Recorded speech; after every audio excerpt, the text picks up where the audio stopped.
Yak it to me.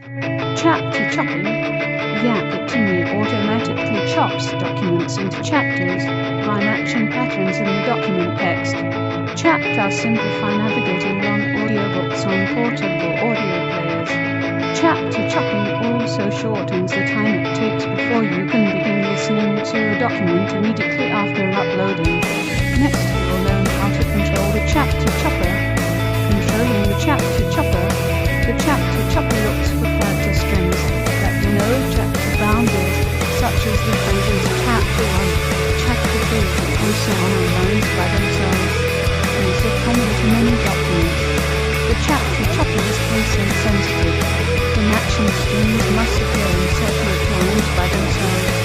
The chopper matches strings such as a pattern, dots, dashes, or underscores.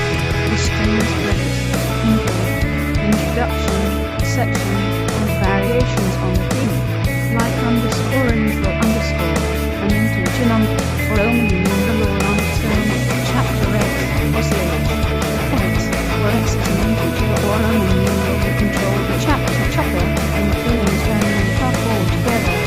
Click the chopper tab in the advanced DTS control list. Select or deselect one or more of the chapter boundary patterns to activate or deactivate chapter chopping for that pattern.